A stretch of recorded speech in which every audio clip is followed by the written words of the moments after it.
So you find yourself with the first pick of your fantasy football draft.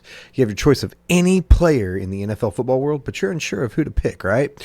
So you make the wrong choice. Your fantasy football team will be screwed out the gate, and you'll have to find a way to supplement your team through drafting well.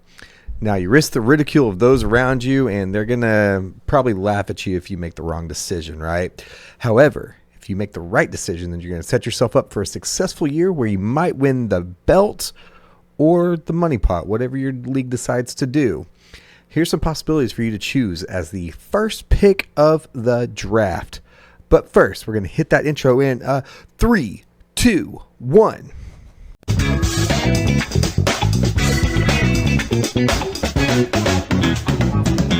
What is going on, ladies and gentlemen? Soss here with the First Round By podcast, and if you are new around here, we invite you to join the open discussion where we discuss football pretty much year-round.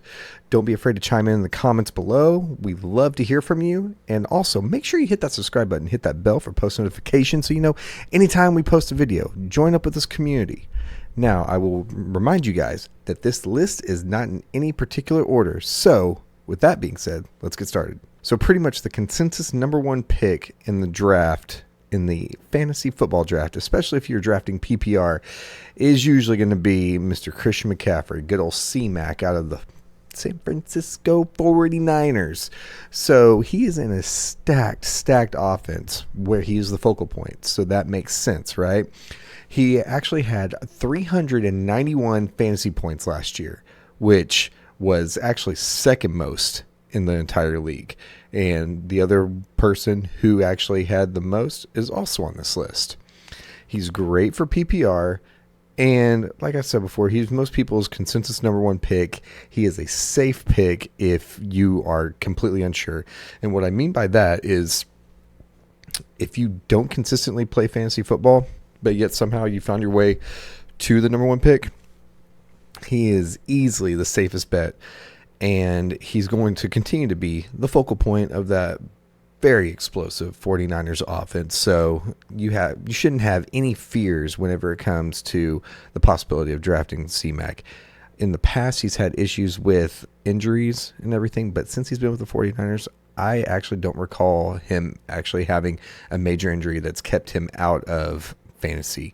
So with all that being said, he is a surefire, great choice for a number one pick that will set up your team for success.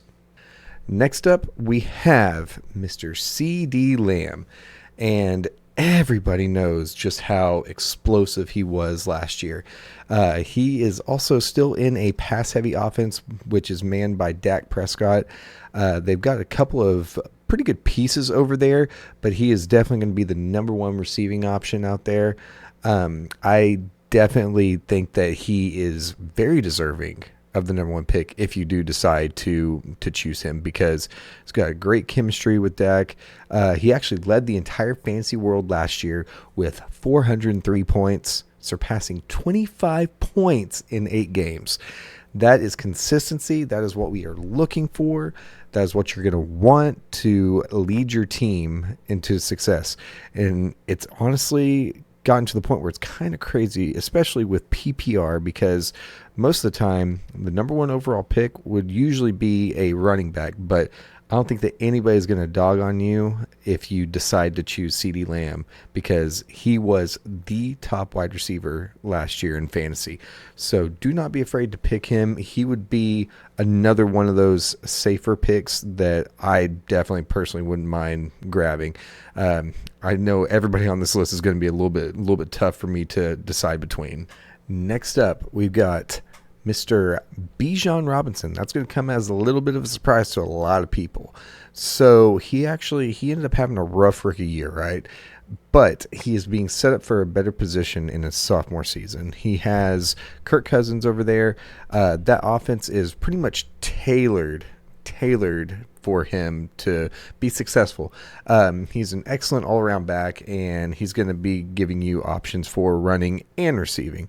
And in my opinion, I think that he's going to get a lot more looks as a receiver, and that's a great news for anybody that's in a PPR league, because I mean, if you're getting points per reception, which is what PPR means if you are brand new to fantasy football, but if he is getting points for receptions and he's getting a lot of receptions because that offense is pretty much tailor-made for him, then he's going to be set up for success and everything.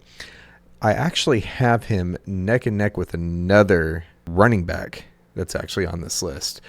And I give the edge to Bijan because the run blocking and offense, they're more tailored to his abilities. And I think that they're going to utilize him a lot better this year because he doesn't have that silly goose Arthur Smith over there in Atlanta anymore. All right, moving on, we have somebody who I wouldn't say necessarily is a huge surprise, but isn't necessarily somebody that you would actually look at to start your team around or build your team around. It's Tyreek Hill. So the reason why I put him on this list is because he is still a dominant force out there. According to this little cheat sheet, he is actually, so CeeDee Lamb, who I just mentioned, was the number 1 ranked wide receiver. Tyreek Hill is actually the number 2 ranked wide receiver, and for good reason. So he is actually the leader and the primary focus in one of the most explosive offenses in the NFL. I think that they actually ranked second in passing yards this year, passing and receiving output, I guess you would say. So they were a very, very explosive team. That's the Miami Dolphins. He was actually on pace last year to beat some receiving records, and then he ended up getting injured. Even when he came back from injury, he still was lighting it up, absolutely lighting up. And it doesn't look like he's showing any signs of slowing down. He actually, I believe he had over 1,700 yards last year, which is absolutely nutty. And there, obviously, Tua is going to look his way frequently. Absolutely going to look his way frequently. Granted, he does have to compete with Jalen Waddle and all the other offensive playmakers that they have over there in Miami, like Mostert and HN. But at the end of the day, Tyreek Hill has the experience. He's not slowing down, and he's in an explosive offense, and he has the trust of Tua.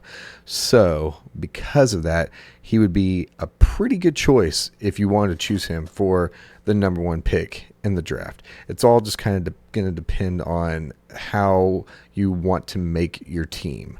So finally, my last person that's eligible, I guess you'd say, for the number 1 pick, I would honestly say is actually Breece Hall out there in New York with the New York Jets.